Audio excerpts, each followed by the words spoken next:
Hello and welcome to this week's News Bulletin Roundup at the International News Channel. Let's take a look at the headlines. Violent demonstrations in Kazakhstan leave dozens of protesters and 12 police officers dead. Quebec reality influencers abroad Sunwing could be facing thousands of fines and jail time. Pope Francis faces backlash for claiming that couples who have pets instead of children are selfish. Emergency services across Canada are facing critical staff shortages.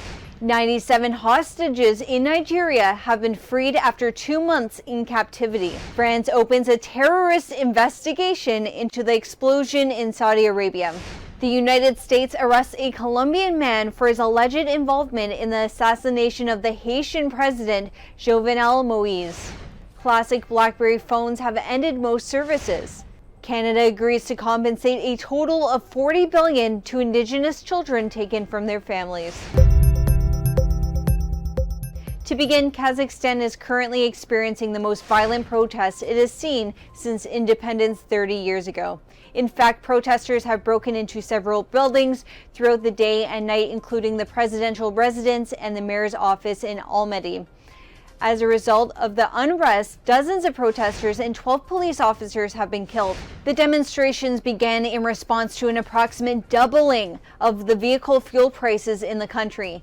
Now the protest symbolizes a wider feeling of discontent towards the government and the nation as it is run by the same party since independence. In response, Russian peacekeeping forces have been deployed. Additionally, President Kassym-Jomart Tokayev has declared a 2-week state of emergency that imposes a curfew and a ban on religious services in the nation.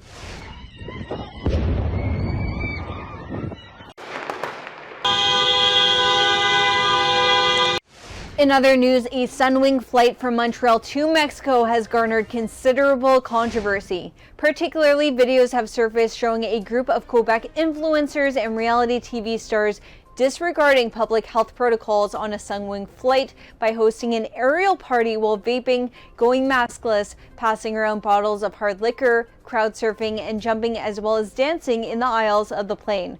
According to the federal government of Canada, investigations have been launched into the events that transpired. They noted that $5,000 fines may be imposed for each offense while on board. Moreover, if a passenger is found to have endangered the lives of others, they may be facing a maximum penalty of 3 years in prison and $1 million in fines. And it's a slap in the face to see people putting themselves, putting their fellow citizens, putting airline workers at risk by being completely irresponsible. Turning now to Pope Francis, the religious leader is facing criticism for his claim that couples who choose to have pets rather than children are selfish amid declining birth rates across the Western world. To the Pope, when couples remain childless, they do not further civilization, but rather contribute to the loss of humanity. Critics have been quick to point out that the Pope's statements are hypocritical in light of the fact that he does not have any children himself. Others have argued that the Pope should refrain from interfering from the personal decisions people make about their bodies. Anche con l'orfantaccio un certo egoismo. L'altro giorno parlavo sull'inverno demografico, no? Si vede che la gente non vuole avere figli, o almeno uno e niente di più, no? E tante coppie non hanno dei figli perché non vogliono,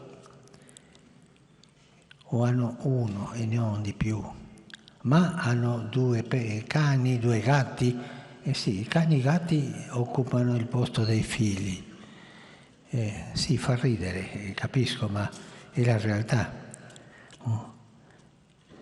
E questo rinnegare la paternità e la maternità ci diminuisce, ci toglie umanità e così la civiltà diviene più vecchia e senza umanità.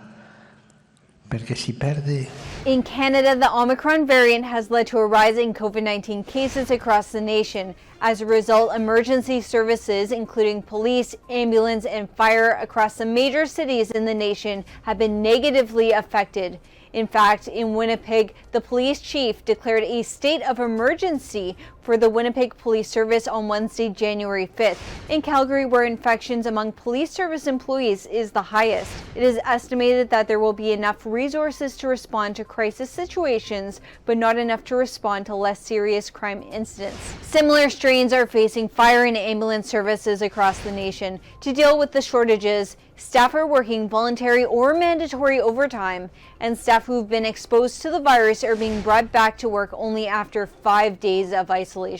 For worst case scenarios up to and including illness rates of as high as 50 to 60%, so that we have made plans for that possible scenario. Turning now to Nigeria, 97 hostages, including pregnant women, babies, and children, have been released after being held in captivity for 2 months. Zamfara State has been under attack for the last several months by gunmen referred to as bandits, who have been responsible for spreading terror, conducting multiple kidnappings in the region. Following the Nigerian military raids and airstrikes, intense government pressure, and the support of an ex-gunman, the bandits released their hostages. It is expected that the victims will soon be reunited with their families following medical examinations. In other news, French prosecutors have begun to investigate an explosion that occurred prior to the Dakar rally in Saudi Arabia that left a French driver seriously injured.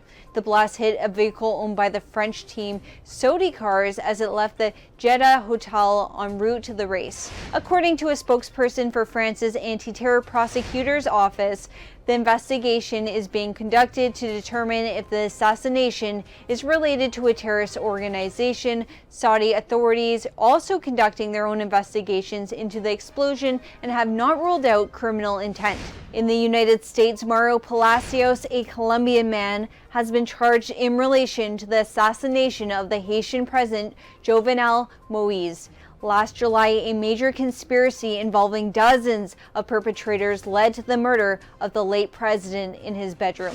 Palacios was one of the few suspects who escaped Haiti following the assassination. After being deported from Jamaica, he was extradited during a layover in Panama to the United States, where he is facing multiple charges. If found guilty, Palacios is facing a maximum penalty of life in prison.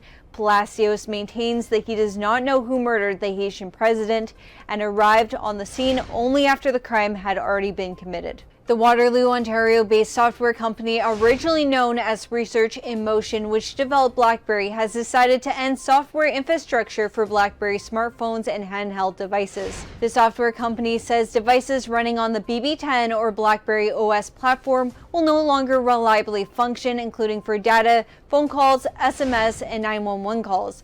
These devices dipped in popularity over a decade ago, as well as the slang BlackBerry, BlackBerry, BlackBerry, and BBM. CEO John Chen said in a blog post, "We have been holding off on decommissioning the BlackBerry service out of loyalty to our customers for a long time. The company has been for several years focused its business on cybersecurity and autonomous driving." Chances are we are more a part of your life today than we ever were as a handset company, though you may not even realize it, Chen said. As the software is installed in almost 200 million cars internationally and almost 500 million internet-connected devices, its cybersecurity division blocked 165 million cyber attacks last year. That's the foundation nicely to end the discrimination and racism. Finally, in Canada, 2 agreements have been reached totaling $40 billion to compensate Indigenous children who were forcibly removed from their families and taken into the child welfare system. $20 billion has been designated to go directly to the thousands of children taken from their families, and the other $20 billion is reserved to reform the child welfare system in the nation within the next 5 years. The agreements emerged 15 years after a human rights complaint was filed by the First Nation Child and Caring Society. While the Canadian government has admitted to harms caused by the Family and Child Services were discriminatory, it has repeatedly resisted paying compensation or funding reforms to address these issues until this settlement. That's all for today. You're watching the International News Channel. I'm Julia Cosby. Don't forget to subscribe, like, and turn on the bell notification so that you don't miss any of our latest content.